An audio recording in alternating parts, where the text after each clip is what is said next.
स्वागत है आपका सुहानी कहानी पर, जहां मैं सुहानी आपको सुनाती हूँ रोज एक नई कहानी। आज हम सुनेंगे मोहन राकेश की लिखी कहानी सुहागिनें। कमरे में दाखिल होते ही मनोरमा चौंक गई। काशी उसकी साड़ी का पल्ला सिर पर लिए ड्रेसिंग टेबल के पास खड़ी थी। उसके होंठ लिपस्टिक से रंगे थे और चेहरे पर बेहद पाउडर पुता था, जिससे उसका सांवला चेहरा डरावना लग रहा था। फिर भी वो मुग्ध भाव से शीशे में अपना रूप निहार रही थी। मनोरमा उसे देखते ही आपे से बाहर हो गई। माई! उसने चिल्लाकर कहा, ये क्या कर रही है?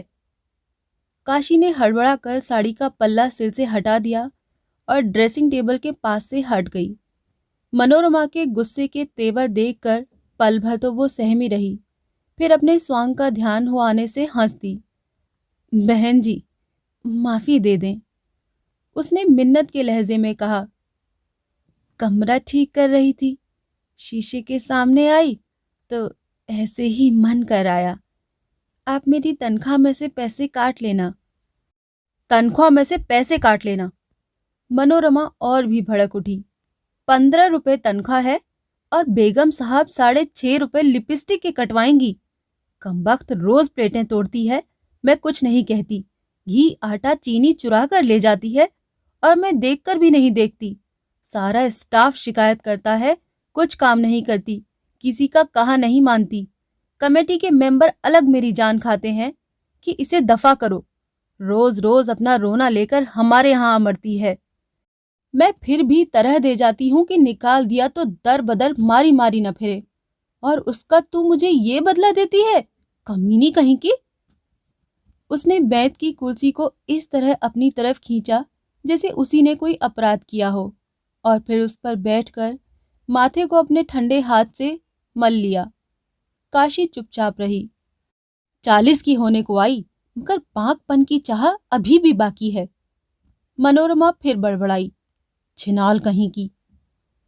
सिर को झटक कर उसने आंखें मूंद ली। दिन भर की स्कूल की बकझक से दिमाग वैसे ही खाली हो रहा था, शरीर भी थका था। वो उस समय पब्लिक लाइब्रेरी से होकर मिलिट्री लाउंज का बड़ा राउंड लगा कर आई थी। निकली ये सोचकर थी कि घूमने से मन में कुछ ताजगी आएगी, मगर लौटते हुए मन पर अजब भारीपन सा छा गया था। क्वार्टर से आधी मील दूर भी जब सूरज डूब गया था, तब कुछ क्षणों के लिए उसे अपने आप हल्का हल्का सा लगा था। हवा, पेड़ों के हिलते पत्ते और अस्त व्यस्त बिखरे बादलों के टुकड़े, हर चीज में एक मादक स्पर्श का अनुभव था। सड़क पर फैली संध्या की फीकी चांदनी धीरे धीरे रंग पकड़ रही थी। वो साड़ी का पल्ला पीछे को कसकर कई कदम तेज तेज चल गई, मगर टंकी के मोड़ पर पहुंचते पहुंचते सारा उत्साह गायब हो गया। जब स्कूल के गेट के पास पहुंची तो अंदर पैर रखने को भी मन नहीं था, मगर उसने किसी तरह मन को बांधा और लोहे के गेट को हाथ से धकेल दिया। गर्ल्स हाई स्कूल की हेड मिस्ट्रेस रात को देर तक सड़कों पर अकेली कैसे घूम सकती थी? बुझे मन से क्वार्टर की सीढ़ियां चढ़ी तो ये माजरा सामने आ गया। उसने आंखें खोली तो काशी को उसी तरह खड़ी देखकर उसका गुस्सा और बढ़ गया, जैसे उसे आशा थी कि उसकी आंखें बंद करने और खोलने के बीच काशी सामने से हट जाएगी। अब खड़ी क्यों है? उसने डांट कर कहा, जा यहां से। काशी के चेहरे पर डांट का कोई खास असर दिखाई नहीं दिया। वो बल्कि पास आकर फर्श पर बैठ गई। बहन जी, हाथ जोड़ रही हूँ, माफी दे दो। उसने मनोरमा के पैर पकड़ लिए। मनोरमा पैर हटाकर कुर्सी से उठ खड़ी हुई। तुझसे कह दिया है कि इस वक्त चली जा, मुझे तंग न कर, कहकर वो खिड़की की तरफ चली गई। काशी भी उठकर खड़ी हो गई। चाय बना दूं? उसने कहा। घूमकर थक गई होंगी, तू जा, मुझे चाय वाय नहीं चाहिए। तो खाना ले आती हूँ। मनोरमा कुछ न कहकर मुंह दूसरी तरफ किए रही। बहन जी, मिन्नत कर रही हूँ, माफी दे दो। मनोरमा चुप रही। सिर्फ उसने सिर को हाथ से दबा लिया। सिर में दर्द है तो सिर दबा देती हूँ। काशी अपने हाथ पल्ले से पोंछने लगी। तुझसे कह दिया है, जा, मेरा सिर क्यों खा रही है? मनोरमा ने चिल्ला कर कहा। काशी चोट खाई सी पीछे हट गई। पल भर अवाक भाव से मनोरमा की तरफ देखती रही, फिर निकलकर बरामदे में चली गई। वहां से कुछ कहने के लिए मुड़ी, मगर बिना कहे चली गई। जब तक लकड़ी के जीने पर उसके पैरों की आवाज सुनाई देती रही, मनोरमा खिड़की के पास खड़ी रही, फिर आकर सिर दबाए बिस्तर पर लेट गई। उसे लगा इसमें सारा कसूर उसी का है, और कोई हेड मिस्ट्रेस होती तो कब का इस औरत को निकाल कर बाहर करती। वो जितना उसे तरह देती है, उतना ही वो उसकी कमजोरी का फायदा उठाती थी। उसके बच्चों की भी वो कितनी शैतानियां बर्दाश्त करती थी। दिन भर उसके क्वार्टर की सीढ़ियों पर शोर मचाते रहते थे और स्कूल के कंपाउंड को गंदा करते रहते थे। उसने एक बार उन्हें गोलियां ला दी थी। तब से उसे देखते ही उसकी साड़ी से चिपट कर गोलियां मांगने लगते थे। उसने कितना चाहा था कि वो साफ रहना सीख जाएं। बड़ी लड़की कुंती की तो चड्डियां भी उसने अपने हाथ से सी दी थी, मगर उससे कोई फर्क नहीं पड़ा। वो उसी तरह गंदे रहते थे और उसी तरह गुलगपाड़ा मचाए रखते थे।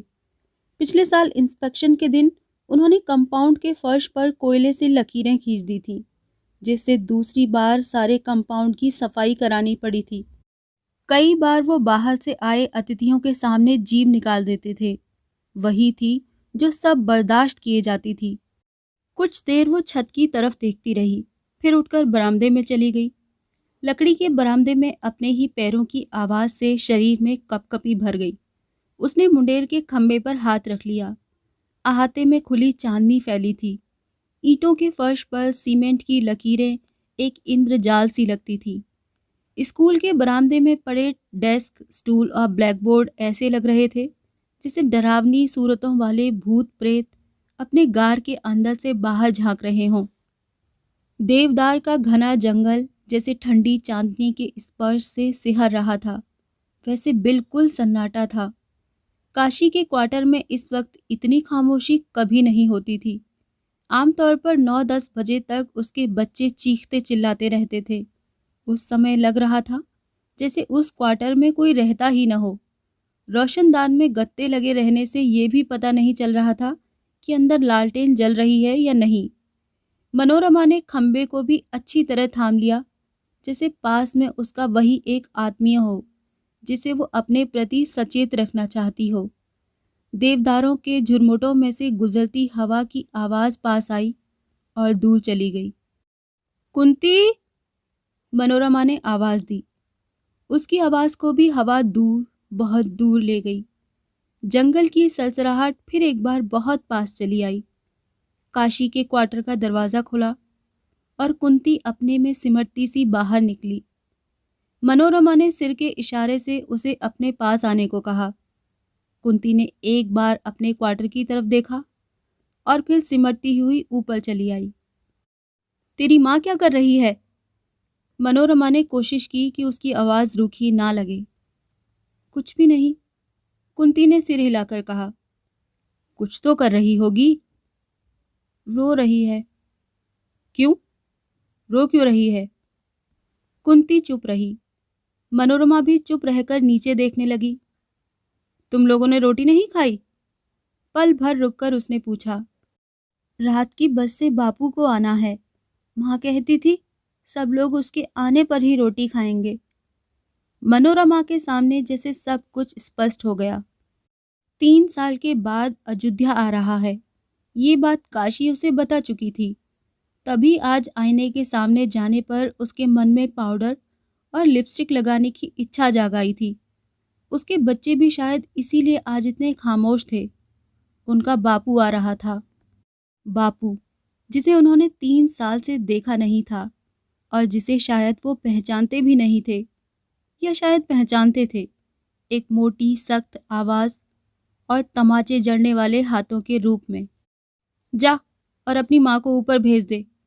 उसने कुंती का कंधा थपथपा दिया। कहना मैं बुला रही हूँ। कुंती बाहें और कंधे सिकोड़े नीचे चली गई। थोड़ी देर में काशी ऊपर आ गई। उसकी आंखें लाल थीं और वो बार बार पल्ले से अपनी नाक पोंछ रही थी। मैंने जरा सी बात कह दी और तू रोने लगी? मनोरमा ने उसे देखते ही कहा। बहन जी, नौकर मालिक का रिश्ता ही ऐसा है। गलत काम करने पर जरा भी कुछ कह दो तो तू रोने लगती है। मनोरमा जैसे किसी टूटी हुई चीज को जोड़ने लगी। जा, अंदर गुसलखाने से हाथ मुंह धो आ। मगर काशी नाक और आंखें पोंछती हुई वहीं खड़ी रही। मनोरमा एक हाथ से दूसरे हाथ की उंगलियां मसलने लगी। अयोध्या आ रहा है? उसने पूछा। काशी ने सिर हिला दिया। कुछ दिन रहेगा या जल्दी चला जाएगा? चिट्ठी में तो यही लिखा है कि ठेका उठाकर चला जाएगा। मनोरमा जानती थी कि अयोध्या की खानदानी जमीन पर सेब के कुछ पेड़ हैं जिनका हर साल ठेका उठता है। पिछले साल काशी ने 125 में ठेका दिया था और उससे पिछले साल 150 में। पिछले साल अयोध्या ने उसे बहुत सख्त चिट्ठी लिखी थी। उसका ख्याल था कि काशी ठेकेदारों से कुछ पैसे अलग से लेकर अपने पास रख लेती है। इसीलिए इस बार काशी ने उसे लिख दिया था कि ठेका उठाने के लिए वो आप ही वहां आए। वो रुपए पैसे के मामले में किसी की बात सुनना नहीं चाहती। 5 साल हुए अयोध्या ने उसे छोड़कर दूसरी औरत कर ली थी और उसे लेकर पठानकोट में रहता था। वहीं उसने एक छोटी सी परचून की दुकान डाल रखी थी। काशी को वो खर्च के लिए एक पैसा भी नहीं भेजता था। सिर्फ ठेका उठाने के लिए ही पठानकोट से आ रहा है? मनोरमा ने ऐसे कहा जैसे सोच कुछ और ही रही हो। आधे पैसे तो उसके आने जाने में ही निकल जाएंगे। मैंने सोचा इस बहाने एक बार यहाँ हो जाएगा और बच्चों से मिल जाएगा। काशी की आवाज़ फिर कुछ भीग गई। फिर उसकी तसल्ली भी हो जाएगी कि आजकल इन सेबों का 150 कोई नहीं देता। अजीब आदमी है। मनोरमा हमदर्दी के स्वर में बोली। अगर सचमुच तू कुछ पैसे रख भी ले तो क्या है, आखिर तू उसी के बच्चों को तो पाल रही है। चाहिए तो ये कि हर महीने वो तुझे कुछ पैसे भेजा करे। उसकी जगह वो इस तरह की बातें करता है। बहन जी, मर्द के सामने किसी का बस चलता है? काशी की आवाज और भीग गई। तो तू क्यों उससे नहीं कहती कि? कहते कहते मनोरमा ने अपने को रोक लिया। उसे याद आया कि कुछ दिन हुए एक बार सुशील की चिट्ठी आने पर काशी उससे इसी तरह की बातें पूछती रही थी जो उसे अच्छी नहीं लगी थी। काशी ने कई सवाल पूछे थे कि बाबूजी आप इतना कमाते हैं तो उसे नौकरी क्यों कराते हैं, कि उनके अभी तक कोई अच्छा बच्चा क्यों नहीं हुआ, और कि वो अपनी तनख्वाह अपने पास ही रखती हैं या बाबूजी को भी कुछ भेजती हैं। तब उसने काशी की बातों को हंस कर टाल दिया था, मगर अपने अंदर उसे महसूस हुआ था कि उसके मन की कोई बहुत कमज़ोर सतह उन बातों को छू गई है और उसका मन कई दिन तक उदास रहा था। रोटी ले आऊं? काशी ने आवाज़ को थोड़ा सहेज कर पूछा। नहीं, मुझे अभी भूख नहीं है, मनोरमा ने काफ़ी मुलायम स्वर में कहा, जिससे काशी को विश्वास हो जाए कि अब वो बिल्कुल नाराज़ नहीं है। जब भूख लगेगी मैं खुद निकाल कर खा लूँगी। तू जाकर अपने यहाँ का काम पूरा कर ले। अयोध्या अब आने वाला ही होगा। आखिरी बस 9 बजे पहुँच जाती है। काशी चली गई तो भी मनोरमा खंबे का सहारा लिए काफ़ी देर तक खड़ी रही। हवा तेज़ हो गई थी। उसे अपने मन में बेचैनी महसूस होने लगी। उसे वो दिन याद आए जब ब्याह के बाद वो और सुशील साथ साथ पहाड़ों पर घूमा करते थे। उन दिनों लगता था कि उस रोमांच के सामने दुनिया की हर चीज़ हेच है। सुशील उसका हाथ भी छू लेता तो शरीर में एक ज्वार उठाता था और रोया रोया उस ज्वार में बह चलता था। देवदार के जंगल की सारी सलसराहट जैसे शरीर में भर जाती थी। अपने को उसके शरीर में खो देने के बाद जब सुशील उससे दूर हटने लगता तो ये उसे और भी पास कर लेना चाहती थी। वो कल्पना में अपने को एक छोटे से बच्चे को अपने में लिए हुए देखती और पुलकित हो उठती। उसे आश्चर्य होता कि क्या सचमुच एक हिलती डुलती काया उसके शरीर के अंदर से जन्म ले सकती है। कितनी बार वो सुशील से कहती थी कि वो आश्चर्य को अपने अंदर अनुभव करके देखना चाहती है, मगर सुशील इसके हक में नहीं था। वो नहीं चाहता था कि अभी कुछ साल वो एक बच्चे को घर में आने दें। उससे एक तो उसका फिगर खराब होने का डर था, फिर उसकी नौकरी का भी सवाल था। सुशील नहीं चाहता था कि वो नौकरी छोड़कर बस घर गृहस्थी के लायक ही हो रहे। साल 6 महीने में सुशील को अपनी बहन उम्मी का ब्याह करना था। उसके 2 छोटे भाई कॉलेज में पढ़ रहे थे। उन दिनों उनके लिए एक एक पैसे की अपनी कीमत थी। वो कम से कम 4-5 साल एहतियात से चलना चाहता था। हजार चाहने पर भी वो सुशील के सामने हट नहीं कर सकी थी। मगर जब भी सुशील के हाथ उसके शरीर को सहला रहे होते तो एक अज्ञात शिशु उसकी बाहों में आने के लिए मचलने लगता। वो जैसे उसकी किलकारियां सुनती और उसके कोमल शरीर के स्पर्श का अनुभव करती। ऐसे क्षणों में कई बार सुशील का चेहरा उसके लिए बच्चे का चेहरा बन जाता और वो उसे अच्छी तरह अपने से सटा लेती। उसका मन होता कि उसे थपथपाए, लोरियां दे। सुशील की चिट्ठी आए इस बार बहुत दिन हो गए थे। उसने उसे लिखा भी था कि वो जल्दी जवाब दिया करे, लेकिन उसकी चिट्ठी न आने से अपना अकेलापन उसके लिए असहाय हो जाता है। कई दिनों से वो सोच रही थी कि सुशील को दूसरी चिट्ठी लिखे, मगर स्वाभिमान उसे इसके लिए रोकता था। क्या सुशील को इतनी फुर्सत भी नहीं थी कि उसे कुछ पंक्तियां ही लिख दे? हवा का तेज झोंका आया। देवदारों की सरसराहट कई कई घाटियां पार करती दूर के आकाश में जाकर खो गईं। सामने की पहाड़ी के साथ साथ रोशनी के 2 दायरे रेंगते आ रहे थे। शायद पठानकोट से आखिरी बस आ रही थी। चांदनी में गेट की मोटी सलाखें चमक रही थीं। हवा धक्के दे देकर जिसे गेट का ताला तोड़ देना चाहती थी। मनोरमा ने एक लंबी सांस ली और अंदर को चल दी। वो अपने को उस समय रोज से कहीं ज्यादा अकेली महसूस कर रही थी। अगली शाम मनोरमा घूमकर लौटी तो कंपाउंड में दाखिल होते ही ठिठक गई। काशी के क्वार्टर से बहुत शोर सुनाई दे रहा था। अयोध्या जोर से गाली बकता हुआ काशी को पीट रहा था। काशी गला फाड़ फाड़ कर रो रही थी।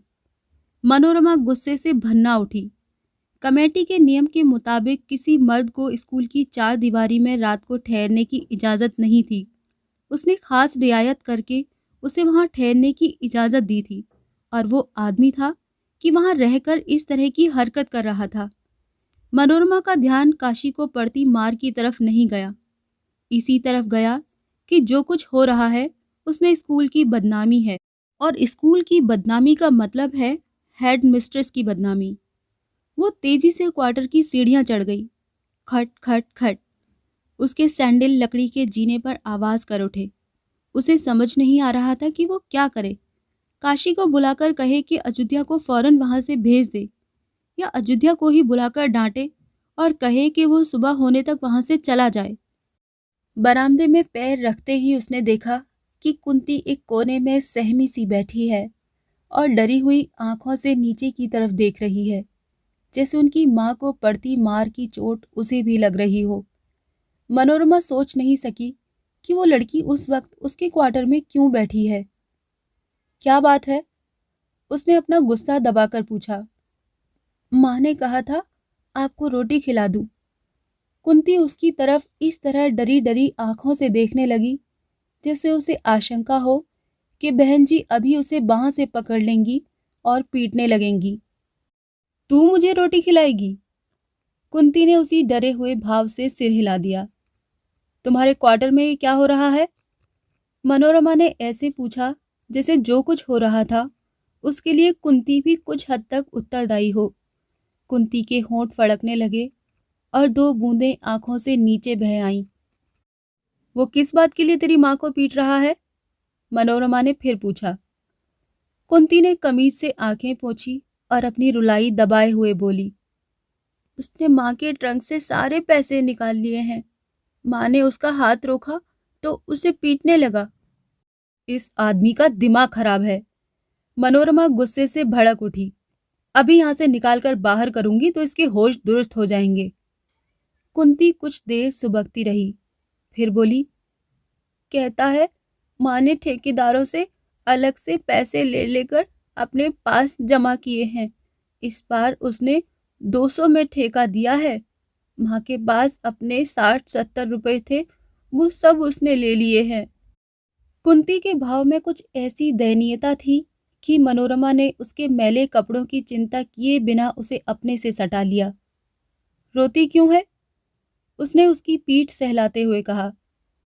मैं अभी उससे तेरी माँ के रुपए ले दूंगी, तू चल अंदर। रसोई घर में जाकर मनोरमा ने खुद कुंती का मुंह धो दिया और मोड़ा लेकर बैठ गई। कुंती ने प्लेट में रोटी दे दी तो वो चुपचाप खाने लगी। वही खाना काशी ने बनाया होता तो वो गुस्से से चिल्ला उठती। सब चपातियों की सूरतें अलग अलग थीं और वो आधी कच्ची और आधी जली हुई थी।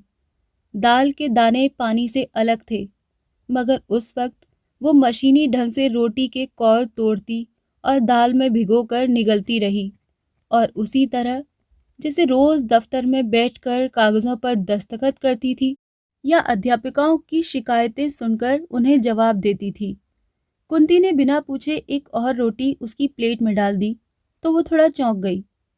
नहीं, और नहीं चाहिए, कहते हुए उसने इस तरह हाथ बढ़ा दिया जैसे रोटी अभी प्लेट में पहुंची न हो। फिर अनमने भाव से छोटे छोटे कौर तोड़ने लगी। नीचे शोर बंद हो गया था। कुछ देर बाद गेट के खुलने और बंद होने की आवाज सुनाई दी। उसने सोचा अयोध्या कहीं बाहर जा रहा है। कुंती रोटी वाला डिब्बा बंद कर रही थी। वो उससे बोली, नीचे जाकर अपनी माँ से कह देना कि गेट को वक्त से ताला लगा दे, रात भर गेट खुला न रहे। कुंती चुपचाप सिर हिलाकर काम करती रही। और कहना कि थोड़ी देर में ऊपर हो जाए। उसका स्वर फिर रूखा हो गया था। कुंती ने एक बार इस तरह उसकी तरफ देखा जैसे वो उसकी किताब का एक मुश्किल सबक हो जो बहुत कोशिश करने पर भी समझ में ना आता हो। फिर सिर हिलाकर काम में लग गई। रात को काफी देर तक काशी मनोरमा के पास बैठी रही। उसे इस बात की उतनी शिकायत नहीं थी कि अयोध्या ने उसके ट्रंक से उसके रुपए निकाल लिए, जितनी इस बात की थी कि अयोध्या 3 साल बाद आया भी तो बच्चों के लिए कुछ लेकर नहीं आया। वो उसे बताती रही कि उसकी सौत ने किसी संत से वशीकरण ले रखा है, तभी अयोध्या उसकी कोई बात नहीं टालता। वो जिस ज्योतिषी से पूछने गई थी उसने उसे बताया था कि अभी 7 साल तक वो वशीकरण नहीं टूट सकता, मगर उसने ये भी कहा था कि एक दिन ऐसा जरूर आएगा जब उसकी सौत के बच्चे उसके बच्चों का जूठा खाएंगे और उनके उतरे कपड़े पहनेंगे। वो उसी दिन की आस पर जी रही थी। मनोरमा उसकी बातें सुनती हुई भी नहीं सुन रही थी। उसके मन में रह रह कर ये बात कौंध जाती थी कि सुशील की चिट्ठी नहीं आई।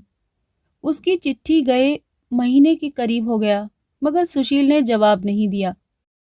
उसके बालों की एक लट उड़कर माथे पर आ गई थी। वो हल्का हल्का स्पर्श उसके शरीर में विचित्र सी सिहरन भर रहा था। कुछ क्षणों के लिए वो भूल गई कि काशी उसके सामने बैठी है और बातें कर रही है। माथे की लट हिलती तो उसे लगता वो एक बच्चे के कोमल रोहों को छू रही है। उसे उन दिनों की याद आई जब सुशील की उंगलियां देर देर तक उसके सिर के बालों से खेलती रहती थीं और बार बार उसके होंठ उसके शरीर के हर धड़कते भाग पर झुकाते थे। इस बार सुशील ने चिट्ठी लिखने में न जाने क्यों इतने दिन लगा दिए। रोज डाक से कितनी कितनी चिट्ठियां आती थीं, मगर सारी डाक हेड मिस्ट्रेस के नाम की ही होती थी। कई दिनों से मनोरमा सचदेव के नाम की कोई भी चिट्ठी नहीं आई थी। वो इस बार छुट्टियों के बाद आते हुए सुशील से कहकर आई थी कि जल्दी ही उसके लिए एक गर्म कोट का कपड़ा भेजेगी। उम्मी के लिए भी एक शॉल भेजने के लिए उसने कहा था। सुशील कहीं इसीलिए तो नाराज नहीं था कि वो दोनों में से कोई भी चीज नहीं भेज पाई थी। काशी उठकर जाने लगी तो मनोरमा को फिर अपने अकेलेपन के एहसास ने घेर लिया। देवदार के जंगल की घनी सलसराहट, दूर की घाटी में रावी के पानी पर चमकती चांदनी और उसकी उन्नीदी आंखें, इन सब में जैसे कोई अदृश्य सूत्र था। काशी बरामदे के पास पहुंच गई तो उसने उसे वापस बुला लिया और कहा कि वो गेट को ठीक से ताला लगाकर सोए और जाकर कुंती को उसके पास भेज दे। आज वो वहां उसके पास सो रहेगी। आधी रात तक उसे नींद नहीं आई। खिड़की से दूर तक धुला निखरा आकाश दिखाई देता था। हवा का जरा सा झोंका आता तो चीड़ों और देवदारों की पंक्तियां तरह तरह की नृत्य मुद्राओं में बाहें हिलाने लगतीं।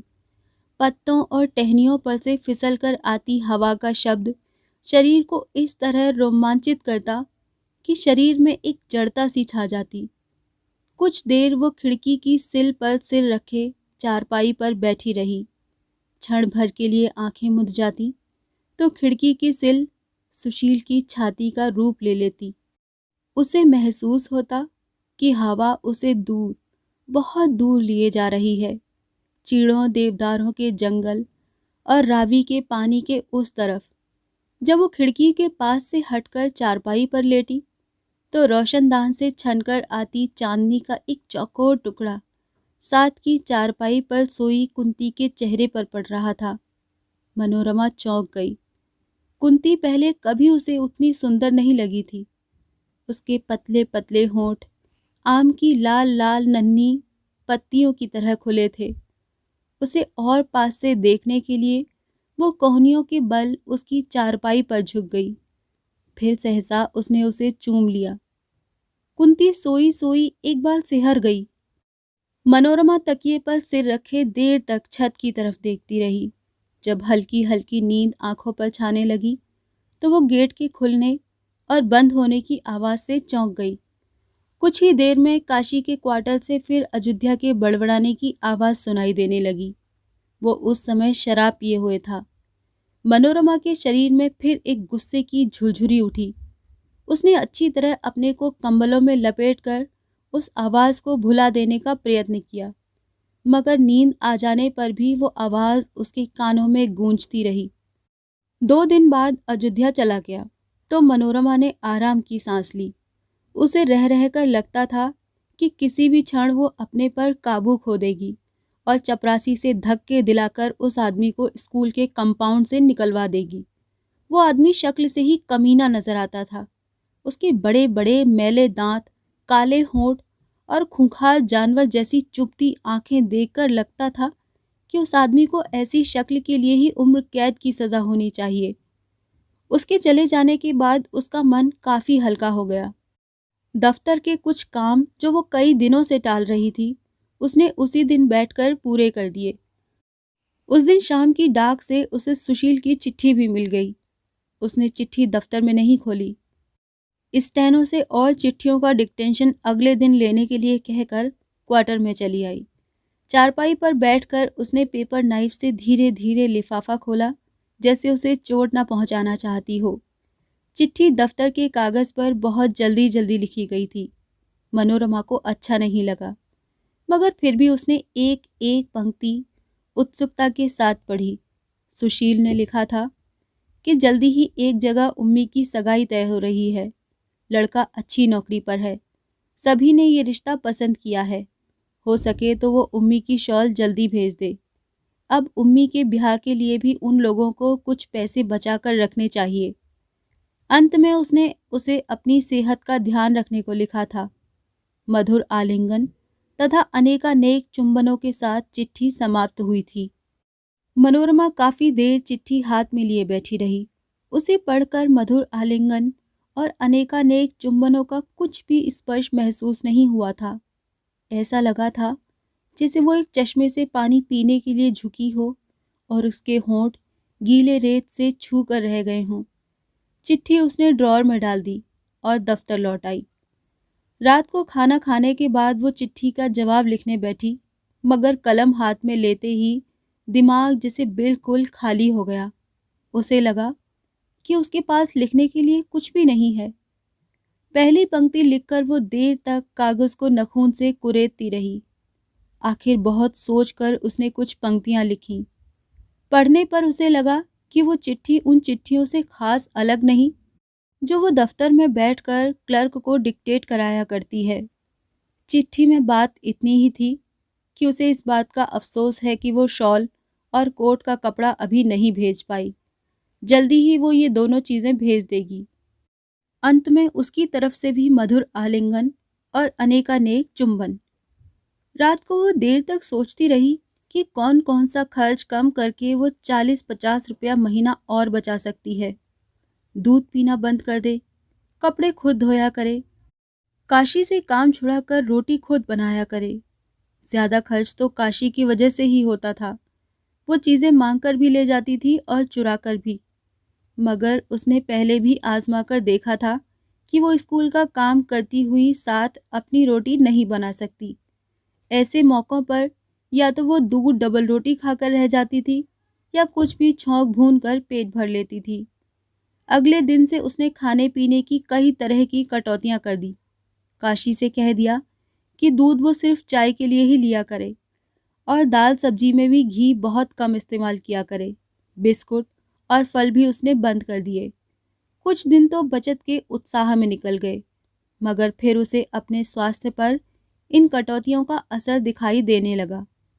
2 बार क्लास में पढ़ाते हुए उसे चक्कर आ गया, मगर उसने अपना हट नहीं छोड़ा। उस महीने की तनख्वाह मिलने पर उसने शॉल के लिए 40 रुपए अलग निकाल कर रख दिए। रुपए रखते समय उसके चेहरे का भाव ऐसा था जैसे सुशील उसके सामने खड़ा हो और वो उसे चिढ़ाना चाहती हो कि देख लो, इस तरह की बचत से शॉल और कोट के कपड़े खरीदे जाते हैं। उसके स्वभाव में वैसे भी कुछ चिड़चिड़ापन आ गया था। वो बात बेबात हर एक पर झल्ला उठती थी। एक दिन स्कूल जाने से पहले वो आईने के सामने खड़ी हुई तो कुछ चौंक गई। उसे लगा कि उसके चेहरे का रंग काफी पीला पड़ गया है। उस दिन दफ्तर में बैठे हुए उसके सिर में सख्त दर्द हो आया और वो 12 बजे से पहले ही उठकर क्वार्टर में आ गई।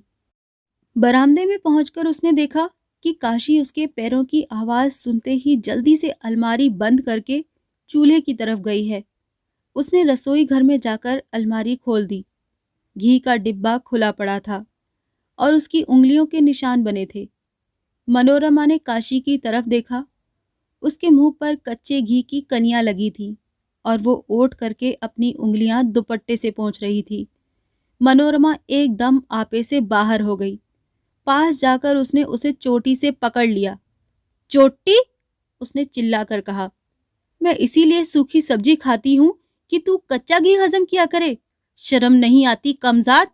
जा, अभी निकल जा यहाँ से। मैं आज से तेरी सूरत भी नहीं देखना चाहती। उसने उसकी पीठ पर एक लात जमा दी। काशी औंधे मुंह गिरने को हुई, मगर अपने हाथों के सहारे संभल गई। पल भर वो दर्द से आंखें मूंदे रही। फिर उसने मनोरमा के पैर पकड़ लिए। मुंह से उससे कुछ नहीं कहा गया। मैं तुझे 24 घंटे का नोटिस दे रही हूँ, मनोरमा ने पैर छुड़ाते हुए कहा। कल इस वक्त तक स्कूल का क्वार्टर खाली हो जाना चाहिए। सुबह ही क्लर्क तेरा हिसाब कर देगा। उसके बाद तूने इस कंपाउंड में कदम भी रखा तो। और वो हटकर वहां से आने लगी। काशी ने बढ़कर फिर उसके पैर पकड़ लिए। बहन जी, पैर छू रही हूँ, माफी दे दो, उसने मुश्किल से कहा। मनोरमा ने फिर भी पैर झटके से छुड़ा लिया। उसका एक पैर पीछे पड़ी चायदानी को जा लगा। चायदानी टूट गई। बिखरते हुए टुकड़ों की आवाज ने क्षण भर के लिए दोनों को स्तब्ध कर दिया। फिर मनोरमा ने अपना निचला होंठ काटा और दंदनाती हुई वहां से निकल गई। कमरे में आकर उसने माथे पर बाम लगाया और सिर मुंह लपेटकर लेट गई। शाम की डाक से फिर सुशील की चिट्ठी मिली। उसमें वही सब बातें थीं। उम्मी की सगाई हो गई थी। पिछले इतवार वो लोग उस लड़के के साथ पिकनिक पर गए थे। उम्मी ने एक कोने में कुछ पंक्तियां लिखकर खुद अपनी शॉल के लिए अनुरोध किया था। साथ ही ये भी लिखा था कि भाभी को सब लोग बहुत याद कर रहे थे। पिकनिक के दिन तो उन्होंने उसे बहुत मिस किया। चिट्ठी पढ़ने के बाद बड़े राउंड पर घूमने निकल गई। मन में बहुत झुंझलाहट भर रही थी। उसे समझ नहीं आ रहा था कि वो झुंझलाहट काशी पर है या अपने पर या सुशील पर। न जाने क्यों उसे लगा कि सड़क पर कंकड़ पत्थर पहले से कहीं ज्यादा हैं और वो गोल सड़क न जाने कितनी लंबी हो गई है। रास्ते में 2 बार उसे थक कर पत्थरों पर बैठना पड़ा। घर से 1-1.5 फरलांग पहले उसकी चप्पल टूट गई। वो रास्ता बहुत मुश्किल से कटा। उसे लगा न जाने कब से वो घिसटती हुई उस गोल सड़क पर चल रही है और आगे भी न जाने कब तक उसे इसी तरह चलते रहना है। गेट के पास पहुंचकर सुबह की घटना फिर उसके दिमाग में ताज़ा हो गई। काशी के क्वार्टर में फिर खामोशी छाई थी। मनोरमा को एक क्षण के लिए ऐसा महसूस हुआ कि काशी क्वार्टर खाली करके चली गई है और उस बड़े कंपाउंड में उस समय वो बिल्कुल अकेली है। उसका मन सिहर गया। उसने कुंती को आवाज दी। कुंती लालटेन लिए अपने क्वार्टर से बाहर निकल आई। तेरी माँ कहाँ है? मनोरमा ने पूछा। अंदर है। और कुंती ने एक बार अंदर की तरफ देख लिया। क्या कर रही है? कुछ नहीं कर रही, बैठी है। मनोरमा ने देखा काशी का क्वार्टर काफी खस्ता हालत में है। दरवाजे का चौखट काफी कमजोर पड़ गया था, जिससे दरवाजा निकलकर बाहर आ जाने को था।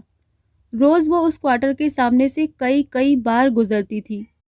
रोज ही इस दरवाजे को देखती थी, मगर पहले कभी उसका ध्यान उस पर नहीं गया था। इस क्वार्टर में काफी मरम्मत की जरूरत है, कहकर वो जैसे क्वार्टर का मुआयना करने के लिए अंदर चली गई।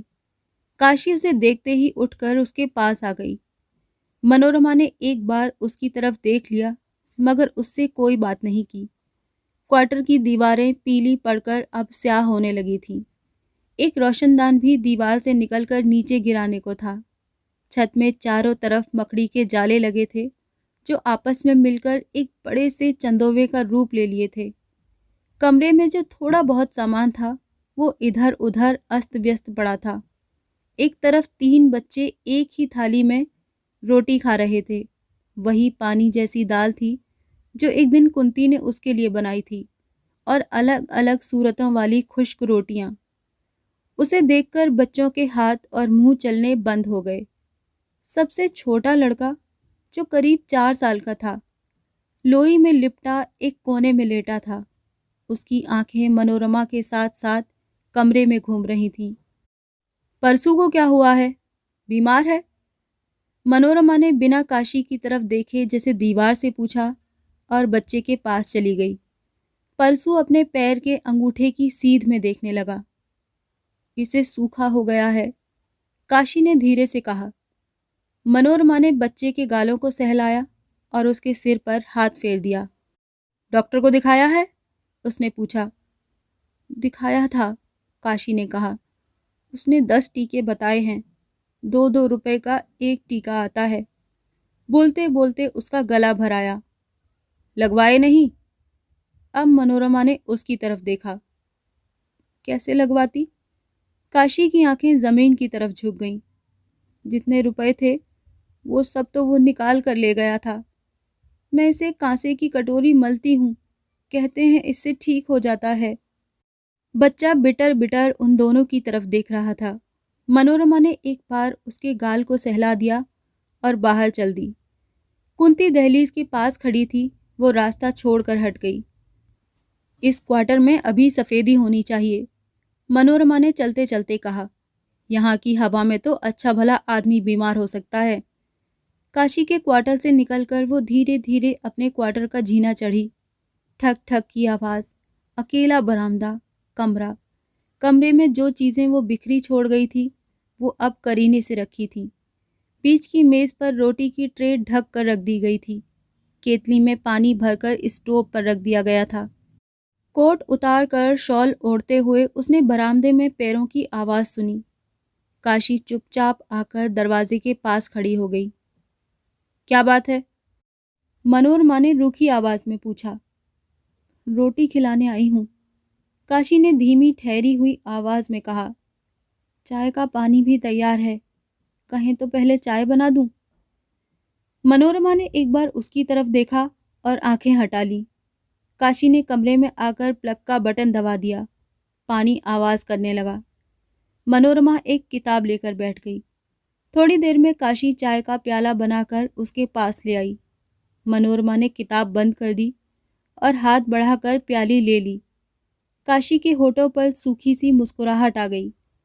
बहन जी, कभी नौकर से गलती हो जाए तो इतना गुस्सा नहीं करते, उसने कहा। रहने दे ये सब बातें, मनोरमा ने झिड़क कर कहा। आदमी से एक बार बात कही जाए तो उसे लग जाती है, मगर तेरे जैसे लोग भी हैं जिन्हें बात कभी छूती ही नहीं। बच्चे सूखी दाल रोटी खाकर रहते हैं और माँ को खाने को कच्चा घी चाहिए। ऐसी माँ किसी ने नहीं देखी होगी। काशी का चेहरा ऐसा हो गया जैसे किसी ने उसे अंदर से चीर दिया हो। उसकी आंखों में आंसू भर आए। बहन जी, इन बच्चों को पालना न होता तो मैं आज आपको जीती नजर न आती, उसने कहा। एक अभागा भूखे पेट से जन्मा था, वो सूखे से पड़ा है। अब दूसरा भी उसी तरह आएगा तो उसे जाने क्या रोग लगेगा। मनोरमा को जैसे किसी ने ऊंचे से धकेल दिया। चाय के घूंट भरते हुए भी उसके शरीर में कई ठंडी सिहरनें भर गईं। वो पल भर चुप रहकर काशी की तरफ देखती रही। तेरे पैर फिर भारी हैं? उसने ऐसे पूछा जैसे उसे इस पर विश्वास ही ना आ रहा हो। काशी के चेहरे पर जो भाव आया उसमें नई ब्याहता का सा संकोच भी था और एक हताश झुंझलाहट भी। उसने सिर हिलाया और एक ठंडी सांस लेकर दरवाजे की तरफ देखने लगी। मनोरमा को पल भर के लिए लगा कि अयोध्या उसके सामने खड़ा मुस्कुरा रहा है। उसने चाय की प्याली पीकर रख दी। काशी प्याली उठाकर बाहर ले गई। मनोरमा को लगा कि उसकी बाहें ठंडी होती जा रही हैं। उसने शॉल को पूरा खोलकर अच्छी तरह लपेट लिया। काशी बाहर से लौट आई। रोटी कब खाएंगी? उसने पूछा। मगर मनोरमा ने जवाब देने की जगह उससे पूछ लिया। डॉक्टर ने कहा था कि 10 टीके लगवाने से बच्चा ठीक हो जाएगा। काशी ने खामोश रहकर सिर हिलाया और दूसरी तरफ देखने लगी। मैं तुझे 20 रुपए दे रही हूँ, मनोरमा ने कुर्सी से उठते हुए कहा। कल जाकर टीके ले आना। उसने ट्रंक से अपना बटुआ निकाला और 20 रुपए निकालकर मेज पर रख दिए। उसे आश्चर्य हो रहा था कि उसकी बाहें इस कदर ठंडी क्यों हो रही हैं। उसने बाहों को अच्छी तरह अपने में सिकोड़ लिया। खाना खाने के बाद वो देर तक बरामदे में कुर्सी डालकर बैठी रही। उसे महसूस हो रहा था कि उसके सारे शरीर में अजीब सी सिहरन दौड़ रही है। वो ठीक से नहीं समझ पा रही थी कि वो सिहरन क्या है और क्यों शरीर के हर रोम में उसका अनुभव हो रहा है, जैसे उस सिहरन का संबंध किसी बाहरी चीज से न होकर उसके अपने आप से ही था, जैसे उसी की वजह से उसे अपना आप बिल्कुल खाली लग रहा था। हवा बहुत तेज थी और देवदार का जंगल जैसे सिर धुनता हुआ करहा रहा था। हुआ हुआ हवा के झोंके उमड़ती लहरों की तरह शरीर को घेर लेते थे और शरीर उनमें बेबस सा हो जाता था। उसने शॉल को कसकर बाहों पर लपेट लिया। लोहे का गेट हवा के धक्के खाता हुआ आवाज कर रहा था। पल भर के लिए उसकी आंखें मुंद गईं तो उसे लगा कि अयोध्या अपने स्याह होंठ खोले उसके सामने खड़ा मुस्कुरा रहा है और लोहे का गेट चीरता हुआ धीरे धीरे खुल रहा है। उसने सिहर कर आंखें खोल लीं और अपने माथे को छुआ। माथा बर्फ की तरह ठंडा था। वो कुर्सी से उठ खड़ी हुई। उठते हुए शॉल कंधे से उतर गया और साड़ी का पल्ला हवा में फड़फड़ाने लगा। बालों की कई लटें उड़कर सामने आ गईं और उसके माथे को सहलाने लगीं। कुंती, उसने कमजोर स्वर में आवाज दी। आवाज हवा के समंदर में कागज की नाव की तरह डूब गई। कुंती, उसने फिर आवाज दी। इस बार काशी अपने क्वार्टर से बाहर निकल आई। कुंती जाग रही हो तो उसे मेरे पास भेज दो, आज वो यहीं सो रहेगी।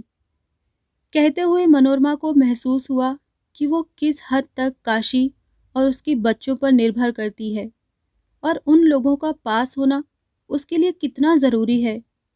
कुंती सो गई है, मगर मैं अभी उसे जगा कर भेज देती हूँ, कहकर काशी अपने क्वार्टर में जाने लगी। सो गई है तो रहने दे, जगा कर भेजने की ज़रूरत नहीं। मनोरमा बरामदे से कमरे में आ गई। कमरे में आकर उसने दरवाज़ा इस तरह बंद किया जैसे हवा एक ऐसा आदमी हो जिसे वो अंदर आने से रोकना चाहती हो। वो अपने में बहुत कमज़ोर महसूस कर रही थी। रजाई ओढ़कर वो बिस्तर पर लेट गई। उसकी आंखें छत की कड़ियों पर से फिसलने लगीं। वो आंखें बंद नहीं करना चाहती थी, जैसे उसे डर था कि आंखें बंद करते ही अयोध्या के मुस्कुराते हुए स्याह होंठ फिर सामने आ जाएंगे। वो अपना ध्यान बटाने के लिए सोचने लगी कि सुबह सुशील को चिट्ठी में क्या क्या लिखना है, लिख दे कि यहाँ अकेली रहकर उसे डर लगता है और वो उसके पास चली आना चाहती है। और और भी जो इतना कुछ वो महसूस करती है, क्या वो सब कुछ उसे लिख पाएगी?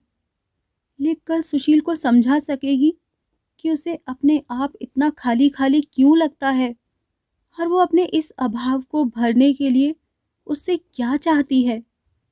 माथे पर आई लटें उसने हटाई नहीं थीं। वो हल्का-हल्का स्पर्श उसकी चेतना में उतर रहा था। कुछ ही देर में वो महसूस करने लगी कि साथ ही चारपाई पर एक नन्हा-सा बच्चा सोया है। उसके नन्हे-नन्हे होंठ आम की पत्तियों की तरह खुले हैं और उसके सिर के नरम बाल उड़कर मुंह पर आ रहे हैं। वो कोहनी के बल होकर उस बच्चे को देखती रही और फिर जैसे उसे चूमने के लिए उस पर झुक गई। ये थी मोहन राकेश की लिखी कहानी सुहागिनें। आपको ये कहानी कैसी लगी? कमेंट सेक्शन में ज़रूर लिखिएगा और सब्सक्राइब कीजिएगा। मिलती हूँ अगली कहानी में, तब तक के लिए विदा।